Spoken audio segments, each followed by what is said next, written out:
As a reminder, all participant lines will be in the listen-only mode, and there will be an opportunity for you to ask questions after the presentation concludes. Should you need assistance during the conference call, please signal an operator by pressing star then 0 on your touchtone phone. Please note that this conference is being recorded. I now hand the conference over to Mr. Kanav Khanna from EY Investor Relations. Thank you, and over to you, sir. Thank you, and good evening, everyone. Welcome to Anupam Rasayan India Limited Q3 and 9-month earnings call. Please note that a copy of the disclosure is available on the investor section of the website as well as on the stock exchange. Anything said on this call which reflects the outlook towards the future or which could be construed as forward-looking statement must be reviewed in conjunction with the risk that the company faces. Please note that the audio of the earnings call is the copyright material of Anupam Rasayan and cannot be copied or rebroadcasted, attributed in the press or media without specific or written consent of the company. Today from the management side, we have with us Mr. Anand Desai, Managing Director, Mr. Gopal Agarwal, Chief Executive Officer, Mr. Amit Khurana, the Chief Financial Officer, and Mr. Vishal Thakkar, the Deputy Chief Financial Officer. With this, I would like to hand over the call to Mr. Anand Desai for his opening comments. Thank you, and over to you, sir.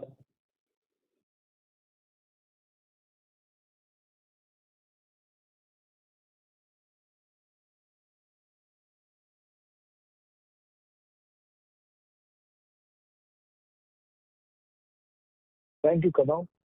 Good evening, everyone, and a warm welcome to the Q3FY25 earnings call of Anupam Rasayan. Let me begin by providing updates on our business verticals for the quarter. Our pharma and polymer segments, which serve as our new growth drivers, have continued to expand their contribution to our revenue. The pharma segment grew significantly, reaching 23% of sales, while the polymer segment accounted for 10% of sales in the 9 months of FY25. For the full year, we anticipate both segments to contribute meaningfully to overall revenue, with this growth trend expected to persist through FY26 also. As highlighted in our previous calls, the expansion of these verticals will help create a more balanced portfolio, ensuring greater stability against sector-specific fluctuations. Now let me highlight our financial performance for the quarter and half year under review. Our consolidated operating revenue for the quarter stood at rupees 390 crores, which was 32% higher than the Q3 FY24 and around 33% higher than Q2 FY25. This growth is, as discussed earlier, on the back of continued growth in pharma and polymer segments and robust performance by trendlyne. In the last 9 months, agrochemical sector has faced a weak demand situation, especially from Europe, which is expected to improve in coming quarters. On the margins front, consolidated EBITDA margins for Q3 FY25 stood at 31% on account of favorable product mix and strong margins posted by trendlyne also. Given the uptick in the demand momentum and projected offtake from our customers, we anticipate resuming our growth trajectory in the next financial year, targeting a 30-35% revenue increase in FY26. At Anupam Rasayan, we remain committed to building a sustainable business. Over the years, we have invested in various initiatives, including a recent 59 crore investment in a 9.2 megawatt hybrid power plant combining solar and wind energy, which was successfully commissioned in October 2024. With the agrochemical demand picking up coupled with higher contribution from pharma and polymer and our growing strength in fluorination chemistry, we at Anupam Rasayan are confident to get back to our growth path. With this, I would like to hand over the call to Mr. Gopal Agarwal, the CEO of our company, to discuss the business updates. Over to you, Gopal Bhai. Thank you, Anand Bhai. Hello, good evening, all of you. I will begin briefly by discussing the business highlights, which will be followed by financial highlights by our CFO, Amit Bhai. As Anand Bhai mentioned, the challenges we faced in agro segment seem to be fading away, while the pharma and polymer segment continued to experience strong growth, driven by launch of over 17 molecules in FY24 and 6 plus molecules that are being launched in FY25. It is also noteworthy that we have around 65 plus molecules of pharma and polymer in R&D and pilot stages currently. These 65 molecules can be split between pharma and polymer, say approx 30 and 35 respectively. All these molecules are going to be the driver of our growth in coming times. Apart from polymer and pharma portfolio, let me take this moment to talk about our other growth drivers. Our fluorination chemistry portfolio, which got strengthened with acquisition of Tenfet by ensuring uninterrupted supply of KF and HF around 3 years back, is continuing to see a good traction from our customers. As discussed in our previous call, we anticipate that Japan, where we have a very strong business development team, will contribute approximately one-third of Anupam sale for the next 2 to 3 years, with most of the business secured through long-term contracts. Further, I am happy to share that we have recently signed one contract and another LOI with the US MNC for supply of high-performance specialty chemicals used in critical polymer applications such as defense, electronics, and aerospace. With this and our new product pipeline, we expect US as a geography to have substantial contribution in growth of the company, translating to over 15% of sales over the next 2 to 3 years. The third driver of our growth, alongside polymer and pharma expansion and fluorination, is our continued capability to secure LOIs and successfully convert them into long-term contracts. At present, our order book stands at approximately 10,700 crores, spread across on an average 5 to 6 years. Of this 10,700 crores, 3,100 crore worth of order book is already commercialized, and of the rest, majority will be commercialized in FY26. Keeping all these growth drivers and initiative in mind, we believe that we should start seeing strong performance going forward. And as Anand already shared with you, that we expect to grow at a rate of 30 to 35% in FY26. With this, to take you through financial highlights, I would like to hand over the call to our CFO. Over to you, Amit. Thank you, Gopal Bhai, and good evening, everyone. I'll start by highlighting the financial performance for the quarter before handing over the call to Vishal Bhai for in-depth discussion. Starting with our CAPEX update, as of December 31st, 2024, we have completed 650 crores of the planned 670 crores CAPEX. As Anand Bhai mentioned, all the plants are on track for commercialization by March 31st, 2025. As noted in Anand Bhai's opening remark, our new 9.2 hybrid project was commercialized in October 2024. This initiative is expected to generate annual energy cost savings of approximately 15 crores. Combined with our previous 68 crore investment in a 17.9 megawatt project, the total savings will amount to rupees 28 crores annually. With these efforts, 65% of the company's electricity needs will be met through green energy in the future. We remain committed to cost optimization and operational efficiency. This strategic focus, along with our ongoing expansion, positions us well for sustained growth. With that, I'll hand it over to our Deputy CFO, Vishal Bhai, for further insights into the financials. Thank you, Amit. Good evening, everyone. And thanks for being with us today. I would like to share key performance highlights for the quarter and 9 months ended December 31st, 2024. Before we open the floor for Q&A session, I hope you have had the opportunity to review the detailed presentation and the results that we have submitted to the exchanges and posted on our website. Kindly note, our numbers for the quarter and 9 months are on consolidated basis and they include Tenfet numbers as well. Let me first discuss consolidated financial highlights for the quarter ended December 31st, 2024. First, operating revenue for Q3FY25 was at rupees 390 crores as compared to 296 crores in Q3FY24, up 32% YOY. EBITDA, including other income, was at rupees 121 crores in Q3FY25 as compared to rupees 81 crores in Q3FY24, up 48% YOY. This would translate to 31% EBITDA margin in this quarter, up 389 basis points. Profit after tax was at 54 crores in Q3FY25 as compared to rupees 26 crores in Q3FY24, up 108% YOY. Our top 10 customers contributed to 63% of our total revenue in Q3FY25. Talking about the 9 months financial, operating revenue for 9 months FY25 was at rupees 938 crores as compared to 1,000 crores and 1,074 crores. in 9 months FY24, down 13% YOY. EBITDA including other income was at rupees 262 crores in 9 months FY25 as compared to rupees 306 crores in 9 months FY24, down 14% YOY. This translates to a 21.8% EBITDA margin in this period. Profit after tax was at rupees 97 crores in 9 months FY25 as compared to rupees 127 crores in 9 months FY2024. With this, we open the floor for Q&A. Thank you. Thank you very much. We will now begin the question and answer session. Anyone who wishes to ask a question may press star and 1 on their touchtone phone.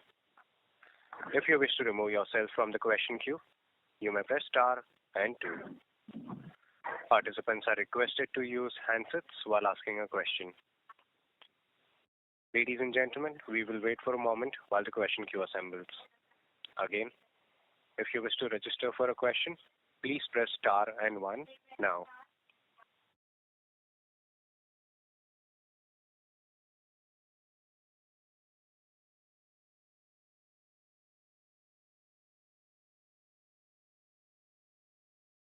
Participants, you may press star and 1 to ask a question. Our first question comes from the line of Meet Vora from MK Global. Please go ahead.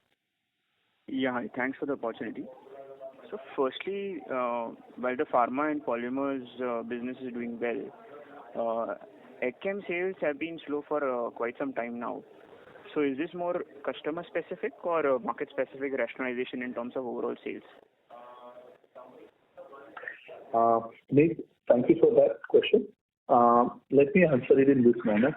Definitely, there was a bit of a headwind that we saw in the AgChem market, especially in the earlier year.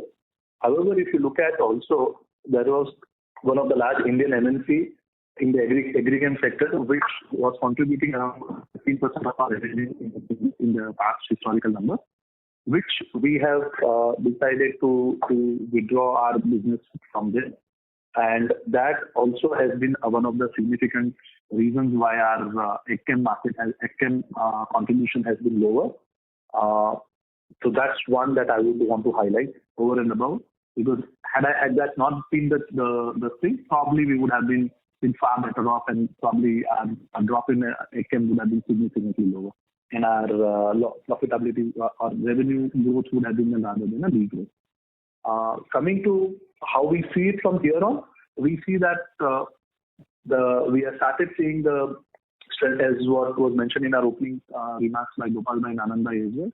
We see strengthening of the AgChem demand, especially also from Europe, and we anticipate that by in Q4 you will see a stronger numbers from the AgChem as well, which shall follow through in FY26 as well. I hope I've been able to answer your question. Yeah, sure, Vishal. And so secondly, congrats on continuing the LOI signing and conversion of that into contracts. So again, like yesterday, we have signed a new LOI, and now based on that, what is your overall outlook for the US business? Okay, so you rightly identified, Meet, that these two contracts are a very meaningful contracts. One contract and one LOI are very meaningful revenue drivers for us in the year. Yes, we expect both these contracts to be commercialized in next year itself, which would mean that we would have a significant revenue addition coming from these two contracts. And we expect that US as an end market would be in the high teens for us by the end of next year, or next year to 12 to 18 months time, we should be looking at the high teens contribution from US.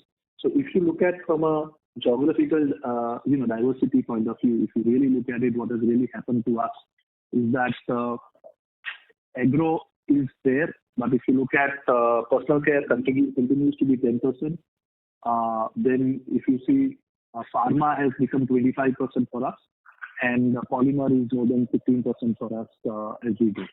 If you look at from a geography point of view, Europe, which was the largest market. Today now we will have effectively four large markets, which is Europe, Japan, US, and India, and they all four will have a meaningful contribution to our revenue. In addition to Singapore, which will be also 20% as we know. So if you look at it over the last 3 to 4 years, where we have been very consciously working on our diversification strategy, you see that we have been able to diversify across products, across customers, across geography, across end market application, and also across the plants. Today we have multiple plants that from where we can cater to. So this strategy is just playing out, and as we move in next 12 to 24 months, this would have seen a far better balanced portfolio. Sure, Vishal bhai. And in terms of reaching your peak revenue potential from the LY pipeline that has been signed, I think we were earlier envisaging that will be achieved broadly by FY27. So I think that timeline still remains, or is there any change on that? So I think there we would expect that new LOIs and contracts also coming in. We feel that the peak revenue should be majority. The large part of the peak revenue should have come in by FY28. Because if you take us, the commercialization would have happened in 26, 27, but the peak would come in by 28. And also, please appreciate that earlier we were talking about the numbers which were delivered in 2022 LOIs, which we were expecting for 24 to 26 to commercialize. Now we have other LOIs which are coming in 26, 24 also, and 25 as well, so which will also take a couple of years to commercialize and then ramp up. So it will be the case. I would put that. But to share, 3,100 crores worth of LOIs and contracts have been commercialized, and next year further a significant part of the balance portfolio should have also been commercialized. Understood. Thanks for that. And just last question, are we also looking at any inorganic opportunities in this space, either on pharma, agro, or polymers, or within the existing verticals that we are having? So, mate, honestly, see, we keep looking at any value-adding opportunities that we can have. Like what we did for Stanford, we keep continuing to look at assets and companies which are across geography. I think if it is agrochem, or if it's pharmaceutical, or it is polymer, as long as it's a value-adding and a strategically advantageous to us, we will be keen to look at it. And we continue to look at it as and when we have something very, very, very meaningful to share. We would definitely share with the market and with you and the team. Got it. So thanks. That's all from my side. Best of luck for the coming quarters. Thank you, mate. Thank you for that. Thank you. Next question comes from the line of Harsh Shah from Axis Capital. Please go ahead. Yeah, hi sir. Ankur Periwal this side. Thanks for the opportunity and congratulations for good set of numbers. First question on the changing business mix that you highlighted. So good to see personal care, pharma, polymers, etc. also improving there. So will it be fair to say that balance, here, which is roughly around AgChem, is around 50-55% of the revenues in 9 months? Yes, I think that's where it should be. And yeah, AgChem will be around 50-55%. Great. And the margin profile for these segments, pharma or polymer, will it be largely the similar way, the way we have been pricing our AgChem, or these will be margin accretive? So typically that how our business models are, where we try and look at the pass through from the margin side and cost side, but because these are also the forward integration and using our current value chain, our ability to get some extra margin is likely on this case. So both on polymer and pharma, we should have an upward bias on margin, and these are very niche applications, especially in polymer, which will ensure that our ability to ask for and obtain that margin should be there. However, I would give a word of, I would be conservative and say that we should look at on a balanced portfolio side than that kind of EBITDA margin that we will see. But there should be an upward bias. I would always go with. Sure, Vishal. So where I was coming from was, on a 9-month basis, our gross margin has expanded. And this expansion is largely led by this change in business mix. And given that incrementally also the growth horizon for polymer, pharma, etc. is pretty healthy, given the molecules that we are working on, largely these gross margins numbers should be maintained. Will that be a fair assumption? Yes, fairly similar. See, as you know, historically also I've been really suggesting that rather than looking at me from a gross margin, I would prefer to look at myself from a EBITDA perspective, because I have a contract or I have a business model that I'll ask for the pass through. So when gross margin is one of the factors, because if there is a complex product, then the gross margin will be very high, but my overheads will be also higher, and hence my EBITDA margin will be there. So seeing me from an EBITDA margin perspective would be a more reflective of my stability of my business. But you are right. Today it seems to be the case. Okay. So, Vishal, one thing, since you mentioned EBITDA margins, are other overheads as well as manpower cost on a 9-month basis has declined, both in double-digit numbers. If you can put some more light here, is there a cost reallocation, or how should one look at it? So I think this is also to do with two things. One is because of my lower volumes also has some bit of a contribution to that, and second also is the product mix. Because largely, if you look at it, my EBITDA margin has expanded. And yeah, when you look at my console, also please see that the 10-pack has really given a very high margin, and which is also getting to the console numbers moving on a different level, especially with the strong. Sorry to interrupt. My question was more on the standalone side. I'm excluding. Okay, fine. Then let's take when you look at the standalone basis, I think the broad number that what you're saying is largely on account of one bit of an ESOP expense which has dropped a bit, which is also the reason that you see this, and also a little bit of primarily bit of a volume part of it, which also means that there is a lesser job work that has gone out, and that is also one of the reasons. So two broad reasons if you were to see that. Okay. And just lastly, on the working capital side, since the large domestic MNC is gradually exiting. Sorry, we are gradually exiting the large MNC. How should we look at the working capital part, both on ECM side as well as the new business, which is almost 50% of revenues now? How is the working capital? How are the working capital terms over there? So you're right. See,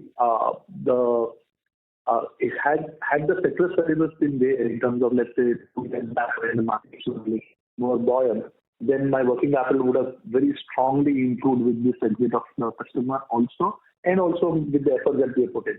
Because of the slowness that we saw for the last 4 quarters to 5 quarters, one, my debtors had expanded, which are now coming into a more stable, it's into the improving trend, and my inventory also, as my revenue now picks up, that should also start getting liquidated. I believe that the targets that we have kept for ourselves, I think the numbers we should be focusing on that, and 18 odd months plus or 6 months we should be there. Okay, great. Thank you and all the best. Thank you. Thank you. Thank you. Next question comes from S. Ramesh from Nirmal Bang Equities. Please go ahead. Thank you very much, and congratulations on your results. So in terms of your operating cash flows for 9 months and this year, what is the capex you have done for these 9 months, and how are you seeing the operating cash flow, and what is the increase in debt as on date? So okay, let me come to the first the capex part, and then I'll come back to the other parts. Just give me a minute, please.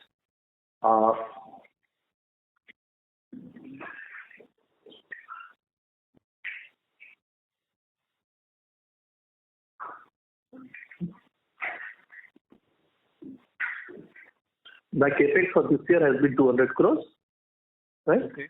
And if you look at my increase in my total debt level will be around 700 plus 300. So 1100 odd number will be my debt levels today. Okay. And in terms of working capital days as of 9 months, where are we in terms of the inventory and debtors and the net working capital cycle? So I would say that my working capital has been similar to what I have seen in the 6 month period. I would suggest you to take it at that level, and that's where I would put it. So when you responded to the previous speaker that you expect to achieve reduction in working capital in 18 months. So what would be the net working capital number of days that you can achieve in the 18-month period? That's what we've been saying, that 180, 200 days is the target that we are focusing, and that is the target we want to continue to focus on.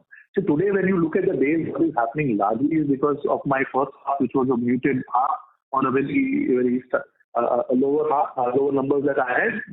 The days have expanded significantly when you divide it by the sales. But when you look at, let's say, if I were to even look at a revenue, let's say of a 13 to 1400 crore, 1300 crores or 1400 crore, whatever number you want to take at that point in time, or a run rate of that number, you will see that my days start stabilizing better, and the ability to liquidate my working capital will be higher from two reasons. When your sales start picking up, your ability to liquidate inventory comes in, and two is also when there is a buoyancy in the demand, your ability to request a customer to pay on time is also higher, and which both will ensure that in next 18 to 24 months we should be able to achieve that. That's the target, Ramesh. I would focus on going forward as well. So if everything works well in terms of your own business plan, where do you see your debt, this gross debt figure, say in the next 2 years? So I don't want to give any guidance on those numbers, but give you very simple one anecdotal evidence, and then probably you are better at math than me to really project it. But if you look at 22 versus 23, my working capital actually, when my sales picked up, my working capital days reduced by around about 40 to 50 days, from 290 to 240 days, 250 days. And that year, if you look at it, my operating cash flow from operations was around about 255 crores when I compare to the PAT of 170 crores. So I believe that the moment we start achieving the growth and the reduction in the working capital days, there will be a very strong conversion of EBITDA to operating cash flows. And for the first 1 to 2 years, we will have a stronger benefit from EBITDA to PAT, EBITDA to cash, and that's what you will see as we go forward. So and what happens is that I don't have any capex that has been planned. This cash will only convert into reduction in the net. So if you look at the warrants issued to promoters, when do you expect the balance money to be paid? How much would that be, say, when everything is paid? It's a 270 crores, which is expected in the first quarter of FY26. And that also will ensure that I have reduction in debt, because that primary usage of that is debt to a large extent. Yeah. So let me squeeze in just two more thoughts. One is your capacity has gone up from 27 to 30,000 as per the latest presentation. So where has the 3,000 ton expansion happened? In unit 5 and 6? In Sachin, where exactly has it happened? So one in Sachin, one in Jagadia, and another one will come in Jagadia as you go. Okay, it's all about 1,000 each, or? Not because it will be 1,000, some 1,200 plus the balance will be in Jagadia. Okay. And between domestic and exports, can you give us the split? What is domestic and how much is exports as of 9 months or 3Q? It's broadly 50-50 for now. Okay. So if you're looking at your margin profile, as you said, you are expecting some improvement based on your product mix, and there is an expectation of 35% growth. So what is the base FY25 revenue you are penciling in for that growth? And in terms of the overall portfolio margin, assuming that, you're able to convert the LOIs and the existing business, you'll be able to maintain that current year average trend in terms of margins? So Ramesh, I don't want to give a very specific guidance for the numbers. Let me give you a directional one, which probably will help you in terms of estimating where we are looking at. One, I would continue to guide at 26 to 28% EBITDA margin. Though I know there is an upward bias, but I would want to do that for two reasons. One, there will be a ramp up of new plants, which has its own implication in terms of overheads. At least in the initial when the ramp up starts happening. One. Two, when you have a newer product, it takes you a curve. There is always a curve that you hit the expected efficiency over one or two cycles of production. So that is the second point where I would like to keep it at 26 to 28%.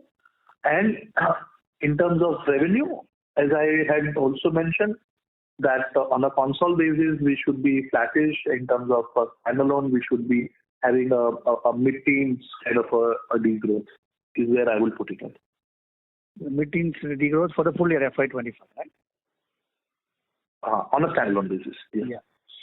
Okay, thank you very much. I'll join the queue and wish you all the best. Thank you. Thank you. Thank you, Ramesh. Thank you. Next question comes from the line of Rohit Nagraj from B&K Securities. Please go ahead. Yeah, thanks for the opportunity. A couple of clarifications and a couple of questions. First, in terms of clarification, you mentioned that the total quantum of LOIs that is commercialized is 3,100 crores. So is it reflected in numbers, or these are the contracts which have been commercialized? How should we look at this particular number? So you are right that you cannot say, you're right that I cannot say that 3,100 divided by 5, so 600 is a reflection in the revenue of 6 and 500 is the reflection in the revenue. Answer is no, you're right, that's not the case. Because it's time to ramp up. But I can only say that this year we should be looking at around about 20 to 25% of my revenue coming from this LOIs and contracts. This year means FY25? FY25, I'm talking about FY25. FY26 should be a significantly higher number. Right, got it. Second clarification again, the growth of 30-35% YOI, are we basing it on the standalone numbers or consolidated numbers for FY25? Standalone.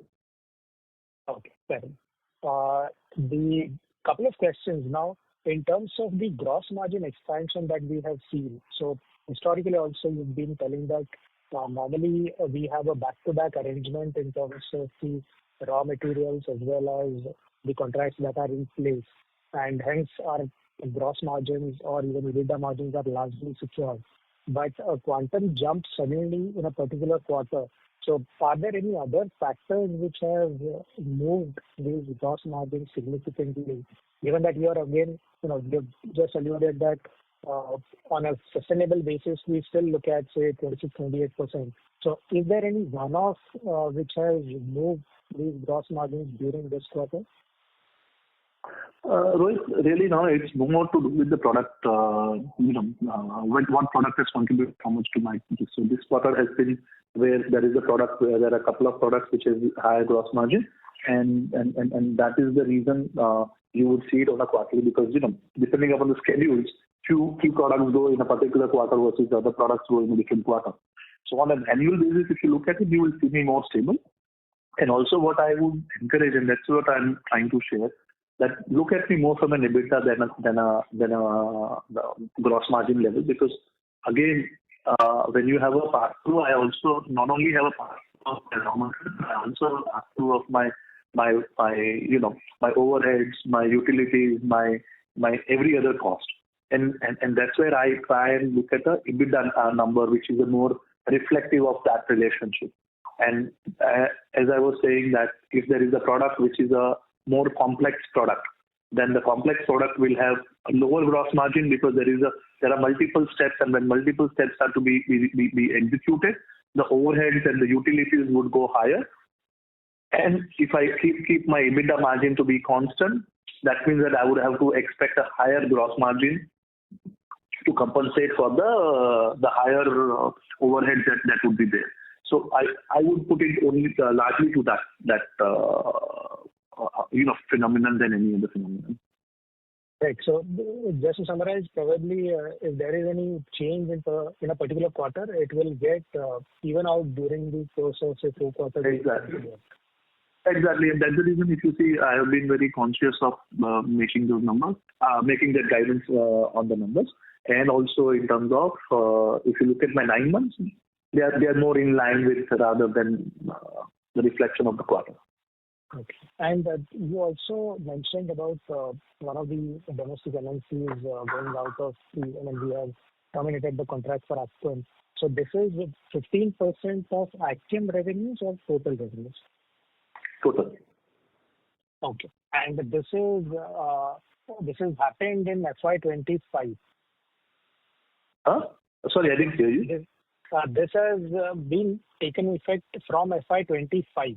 Is that the right way to look at it? There was the process started from 24 and 25 you can see the full impact. Fair enough. This last question on the capex front. You said 200 crores of capex.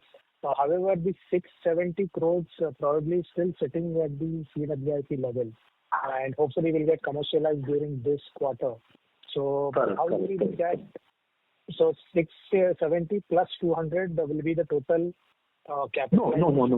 670 will be the total capitalization. What he asked was the cash outflow for the capex of the year, and I said 200 is the capex for the year.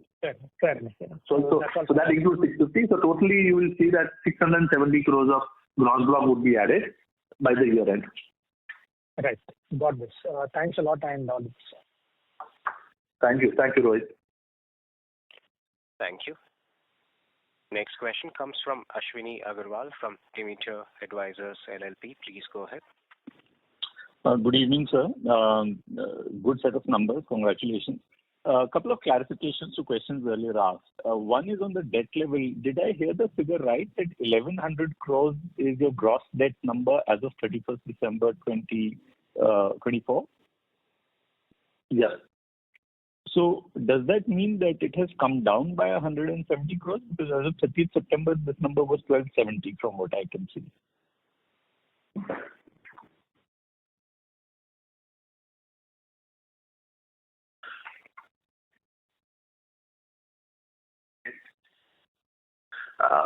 Okay. Just what you're saying, can I get it again, please? Yeah. So basis what I can see, as of 30th September, your gross debt number was 1,270 crores.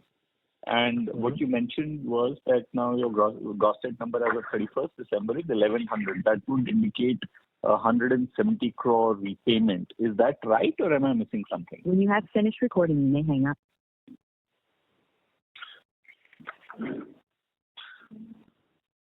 Oh, I stand corrected.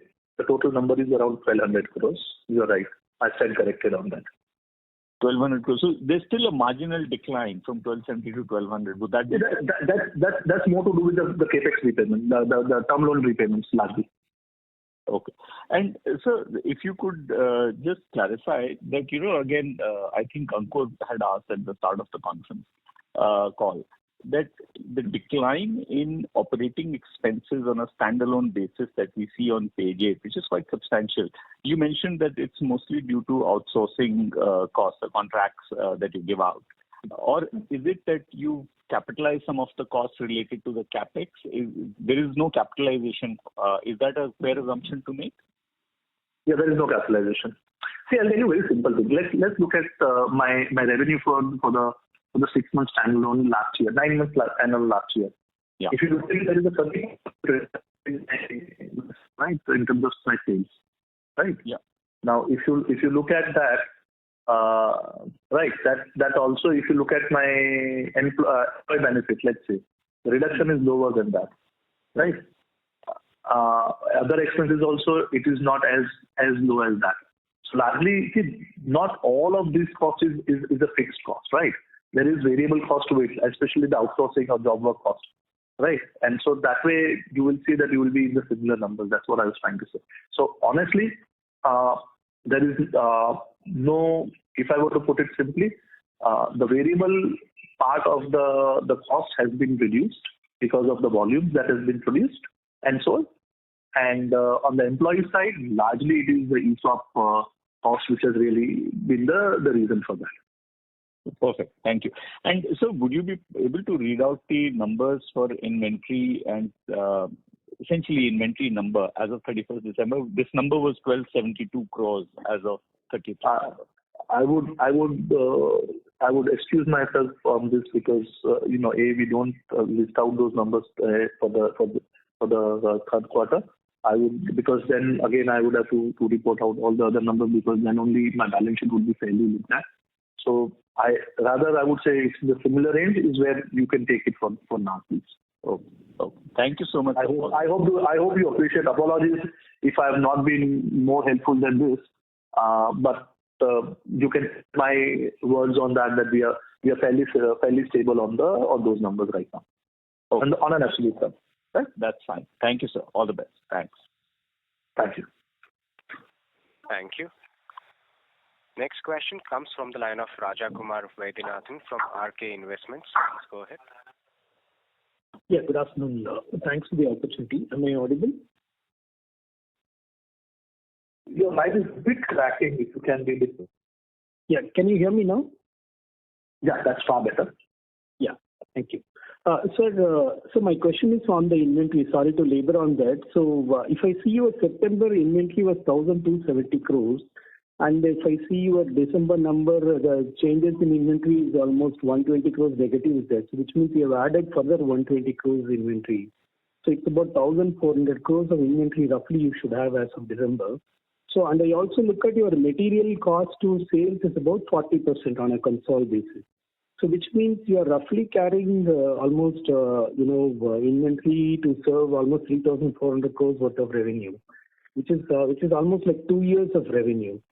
So I just wanted to, if you could just give some color why we are adding this material. Is it because there a lot of lead time is involved in locating this material, or is it a long production cycle?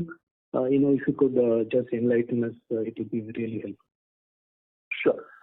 So I would not speak on the specific numbers that you have derived, and I will leave it to your judgment on that. But let me answer the question and say that why are we having such a high inventory, be it 1,000 crores or 1,100 or whatever number we derive at. Let me put it very simply. If you look at large part of my that inventory will come from finished good and WIP and not of RM. RM will be 15 to 20%, 20 plus or minus 5% of my total inventory holding. Now, why do we need to hold this inventory? On a structural basis, I'll answer first, and then I'll answer why it is higher than the structural basis as well. So on a structural basis, if you really look at it, I am one of the primary single supplier to my customer. And when I am that, I need to hold a particular level of finished WIP. What is WIP to me is basically a product which is yet ready to be dispatched, but I would want to keep it not yet finished, because then where the aging comes into play, I will keep it one step before, or I will hold the distillation process back so that the age of the product is not starting.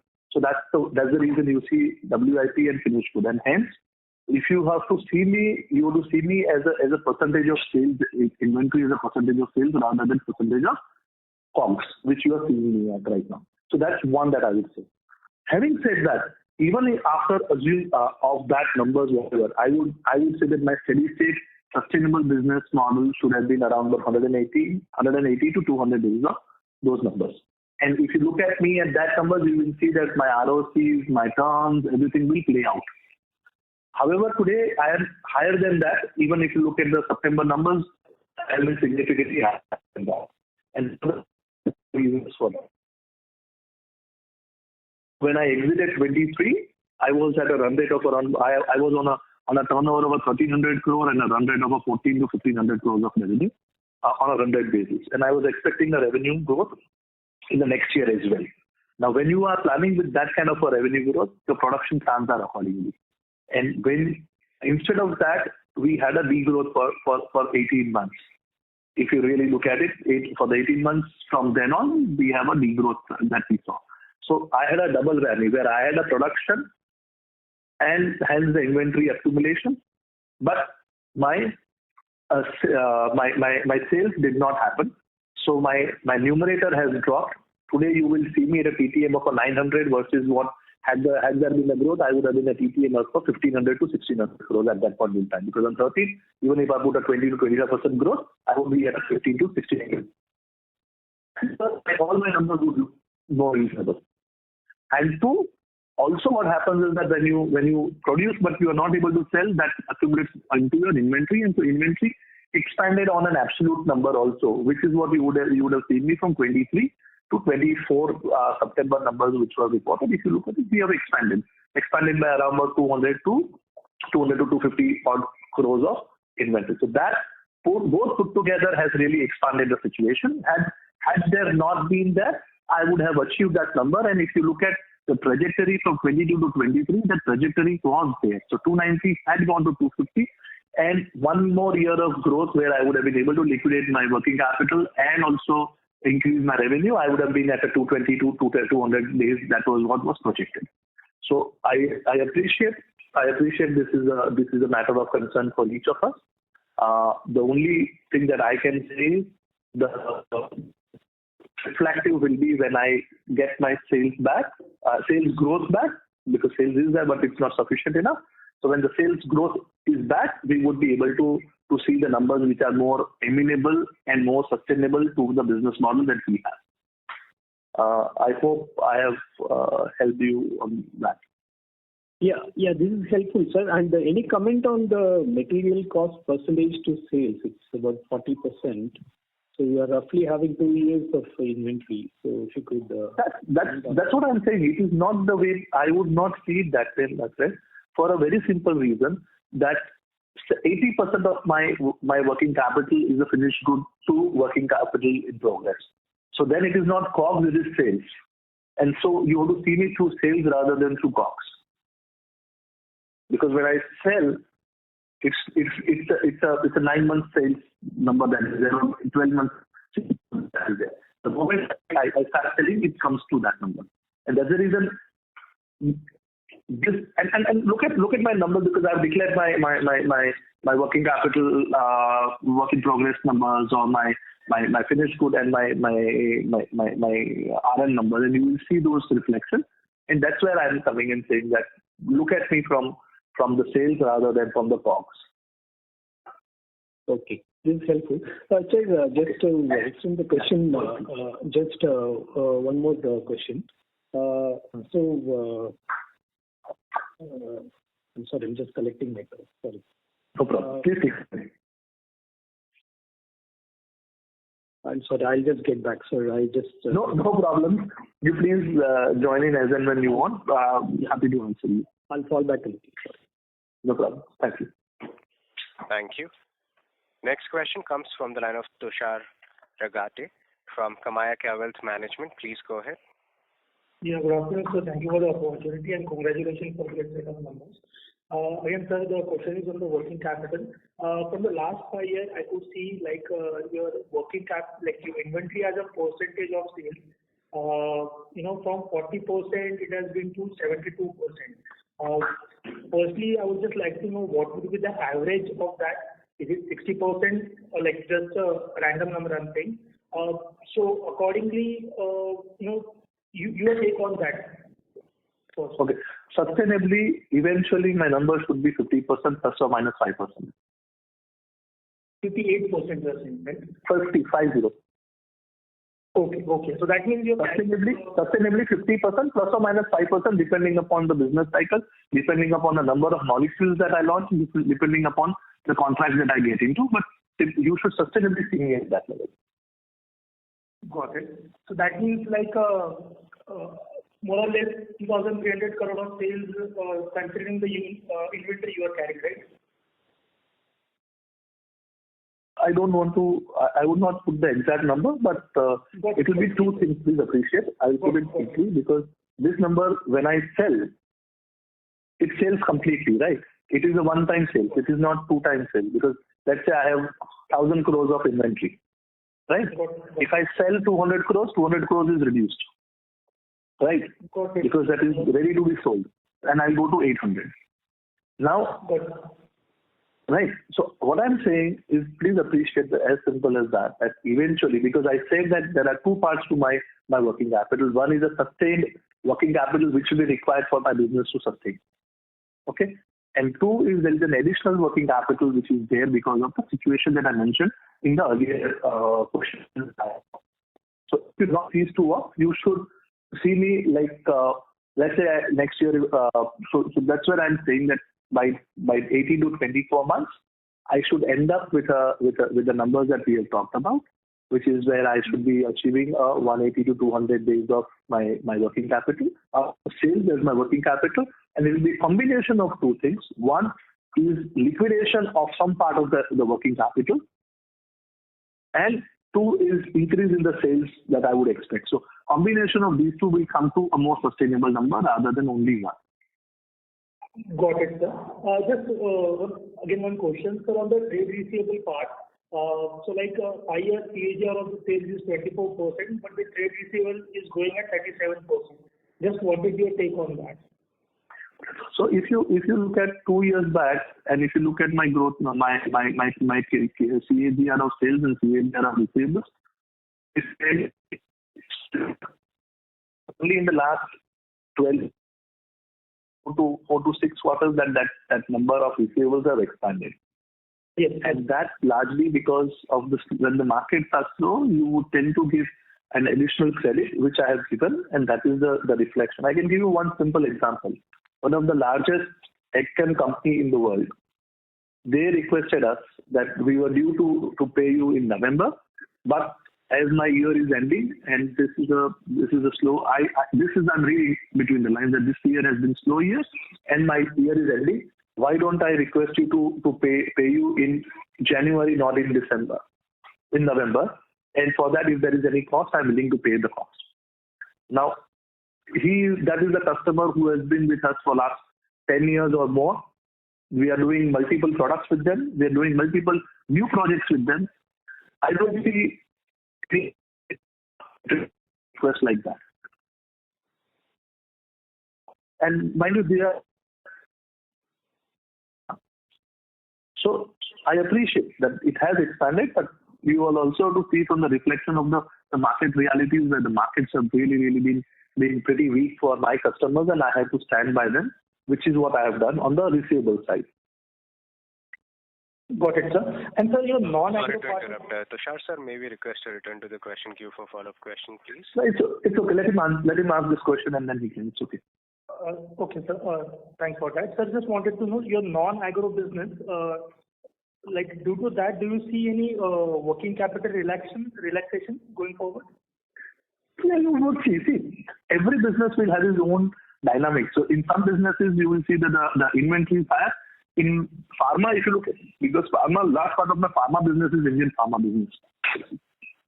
And you see, yes, receivable days will be higher because India tends to be longer on the payment cycle side, and also they tend to delay from the promised ones. So when you see my receivable days expanding, you will also have the reflection of that. But on a total basis, on the other side, pharma will have a lesser inventory requirement because again I will have that kind of. So overall, you will see it will be even Steven, but yes, there will be nuances to each of the segments. Got it. That was really helpful. Thank you. Thank you. Thank you. Next question comes from the line of S. Ramesh from Nirmal Bang Equities. Please go ahead. Thank you for a follow-up question. There are two parts. One is, if you look at the kind of indication you gave on the mid-teens kind of decline for full year, it suggests that you have to grow your fourth quarter revenue by about 15%. Because last year you did about 300 crores. So what is the visibility you have to, surpass last year's 4Q revenue as we speak? And secondly, if you look at the mapping of your growth drivers on, I think, slide 17, you have given the three growth drivers: polymer, pharma, LOIs, and then fluorination. So can you strip out any overlaps and say, what percentage of your growth will come in each of these areas? Because there could be some, common products across the three categories. So if you can split these three drivers into independent categories of growth to avoid the overlapping and duplication, that will be very helpful. Oh, sure. So let me answer that first question. What you are saying about what you have deduced in terms of the indication, it's fairly the right reflection, and I believe why we believe that we will be able to deliver is a very simple thing. That if you look at it, as I said, I have a very high visibility coming from my customers' demand. It's coming back, and I am seeing that the customers have requested for those volumes, and hence that number will be the number that is there. And if you see last year, whatever we did was also lower than what we did in 23. So is it that this is the numbers which we have not delivered? Answer is that we have delivered these numbers. We believe that the numbers that we have been seeing in terms of whatever demand that we have seen from the customers, whatever the orders are there, we feel far more comfortable. And also please appreciate, now is the new year for my customers, large part of my customers.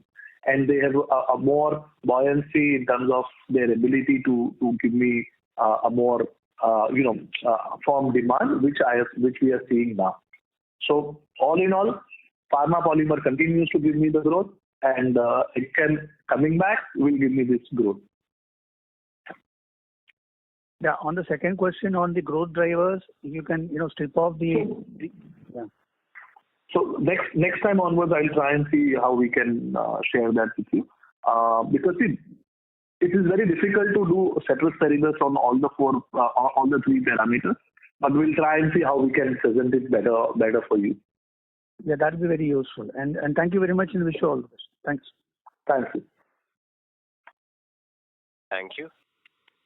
Ladies and gentlemen, we will take that as a last question for today. I now hand the conference over to Mr. Vishal Thakkar for closing comments. Thank you everyone for your active participation this time. Definitely it was very, very helpful and exciting. We hope that we have been able to answer most of your queries. I also apologize if I have not been able to give more specific answers because of the constraints that we are as a listed company to not meet a very specific guidance. So, any of the questions, or there are some questions in this call, please feel free to reach out to our IR partner E&Y, and we'll be happy to take it offline. Thank you very much. Thank you. On behalf of Anupam Rasayan India Limited, that concludes this conference. Thank you for joining us. You may now disconnect your lines.